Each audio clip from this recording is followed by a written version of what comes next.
Are you an accelerator or a decelerator?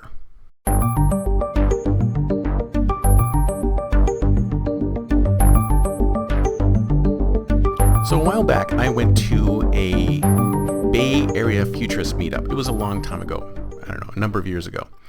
And one of the featured speakers, there was two featured speakers there. One of them was Aubrey De Grey, who is a life extension scientist. So you can actually go out and find him online. Aubrey De Grey is his name. And he's got this long beard, very interesting character.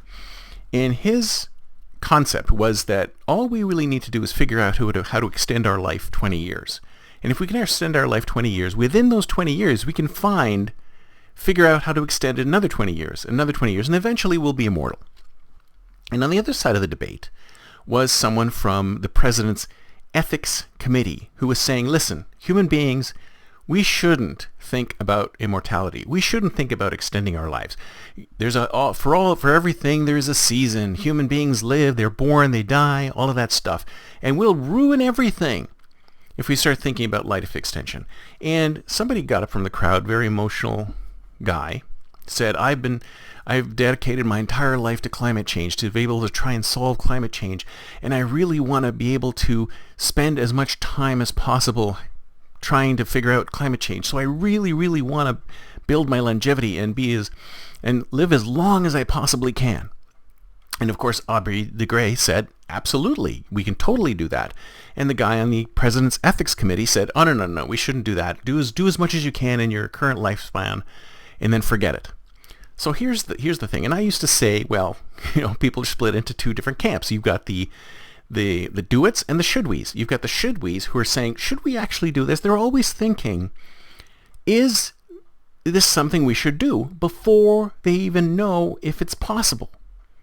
And the other camp is the do-it, which is, let's just do it to see if it's possible. Then, if it is possible, then we can decide after determining that it's possible that we can decide whether or not we should do it or not. And I'm firmly in the do-it camp. And lately, I sent this post out on X, and it went totally viral. It was a blog posting from someone who said, don't be a decel. And there's this recent set of, I don't know, it sounds like a new group called accelerators who want to speed things up, who want technology to move forward. And so I firmly put myself in that camp. And so now I'd like to rebrand the should-we's and the do-its to accelerators and decelerators. The question is, if technology can make your life better, don't you want to know before you decide if it should make life better? Do you want to live to 100? I don't know. Some people might say, no, I don't want to live to 100. But I want to know, can I, not 100, 1,000. Most people can live to 100 now. Do I want to live to 1,000? What would you rather do? Would you rather say, wait a minute, I don't know if it's a good idea for us to live to 1,000. Is that your first thought? Or is your first thought, yes, let's see if we can figure out if we can live to 1,000. Then we'll figure out if there's consequences to that. Why not determine if something is possible before we can decide whether we should do it or not? So, are you a decelerator or are you an accelerator? Do you want to stop things in their tracks and go, whoa, wait a second. This is all moving too quickly, even if it is in the best interests of humanity. You want to slow things down and think about whether we should do them or not.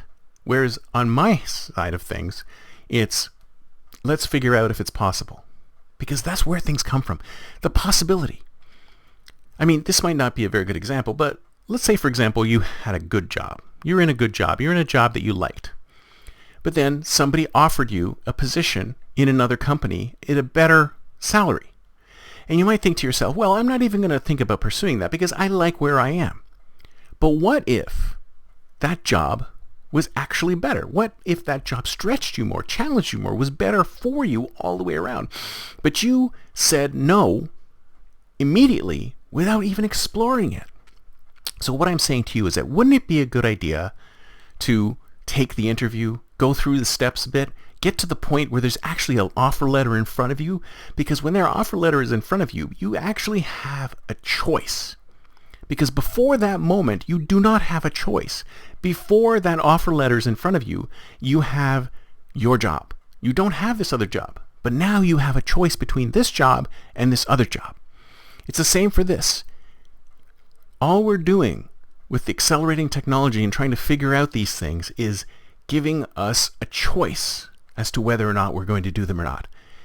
We don't have to decide to jump forward and do it, because for some people, it might not be right.